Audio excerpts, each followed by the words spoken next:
Our first question comes to us from John Gray. When you look to expand your team, do you pick specialists or people who can wear multiple hats? Specialists. See, here's the thing though. In the beginning of a business, when it's a startup, everybody needs to wear multiple hats. So you can't really find a specialist. Like, I can't find someone who's like a master copywriter when I'm just a startup. It's not going to happen. So by default, like in the beginning of things, you have to find people that are actually good at multiple hats. So when I'm starting a team, I need someone who could do multiple things. Jay could do multiple things. Lauren could do multiple things. Isaiah could do multiple things. Iman could do multiple things. And I can do multiple things. So in the beginning, it's more important to find someone that can help you with all parts of your business. Now, when you grow, you don't want that, right? Yeah. So when we start to grow a team and, we're hitting consistent revenue, we want to scale, you need people that are very good at what they do, or at least good at the few things that they do, like really good. Mm-hmm. So I'm still cool with for example, Lauren being good at like copywriting for emails and ads and graphic design, for example. But that still all encompasses related to each other. I would never be okay with two completely unrelated things, like if she was doing that and accounting. Like that would be, But in the beginning, if you're low staffed, then obviously it's a lot easier to have people that just know how to malleably adjust themselves so they can do multiple things and get stuff done. So in the beginning of your business, in the startup phase, the goal is to have people that can just help you do everything, that get stuff done, which means multiple hats. Mm-hmm. But when you grow, the only way to really grow, just to be honest, the only way to really scale a company is if you can, what is that? No, I'm just What are you saying? I was preemptively doing what you were going to say. Just go! The only way to grow a company is to be able to get each person focused on one very good skill set that they have so that everyone could kind of mastermind and be like an expert in that field. So that's my real answer. That's what when I'm growing a company, I don't want multiple hats. I want someone who's really good at one thing. Yeah. And then I want to get everyone who's really good at one thing at a time, so that it's a whole team of like really good expert people. So, but in the beginning, it's different. So.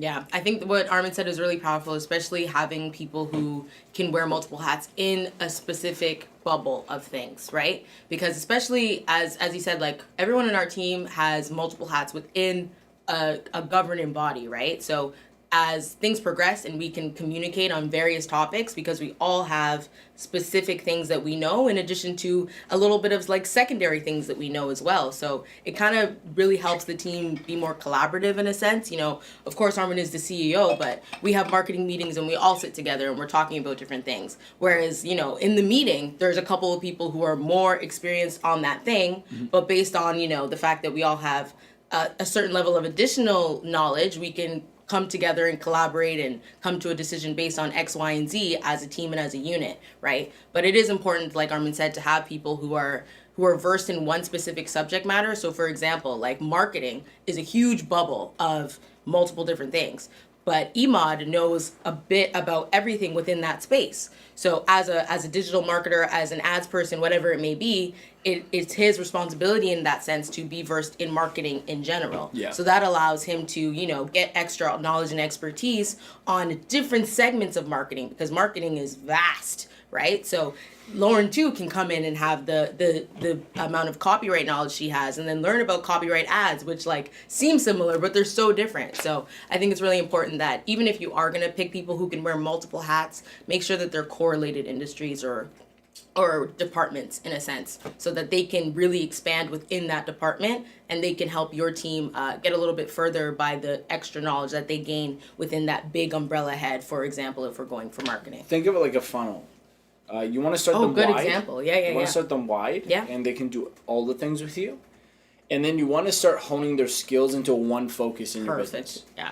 And then once they do that, there's obviously other areas here that they have to neglect now. Mm-hmm. But that's where you think about hiring another person or getting a new intern or something and delegating that to them. So we're doing that right now, actually. We're in the phase of getting Lauren to get really good at one specific type of copywriting, which is for ads, because that produces income for the company. So, and emails, like those two are the most important. And then Emad is also getting really good at ads, like running actual ads and split testing and all this. So what are we doing is we're hiring a third person, like an assistant to both of them, that can take care of all the minuscule things that don't take skill, it just takes time. And so we're delegating that to them as they get focused on one specific important skill set. And then if they get so busy that the assistant gets too busy, now we get a second assistant. And so So it's like every time you funnel down to get more accurate, there has to be more people that like kind of take the baton for the other stuff.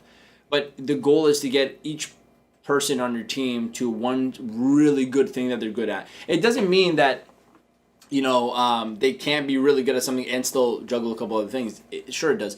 In any startup company, in any company, not even startup, even medium, large size, there's always the people that do multiple things, but they're good at doing multiple things because their skill set is getting stuff done, not specifically a professional thing or like a specific like type of work, but they're good at getting stuff. Like she's a getting stuff done kind of person, right? Lauren's a getting stuff done kind of person. If I think about it, everyone on our team is a getting stuff done kind of person. That's why we grow so fast because I call it an IFO.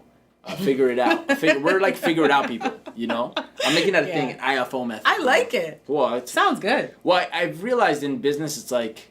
Lauren, write that down. Well, it's been in my head for a long time. I just like people like make excuses, but really if you leverage the power of IFO, just figure it out. Wow.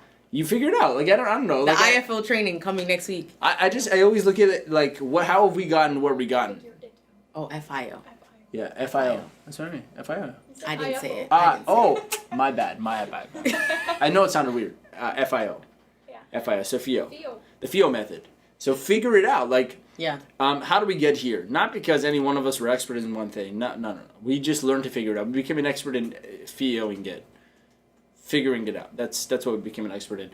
But in the beginning, you need people like that, right? Yeah. And I think forever you'll need people like that. But eventually, you need to get people that are just really good at one thing, just really good at media buying, just really good at copywriting, just really good at that, and they have complementary skill sets to that help them do that better. But never splitting the like in the beginning, you might have one or two people on your team, just you and one other person or two other people, and they might have to do multiple things. Like a year ago when we were half this size of team, right? We were half this team size. You were doing like a lot more weirder stuff than what you're just doing now, not just operations.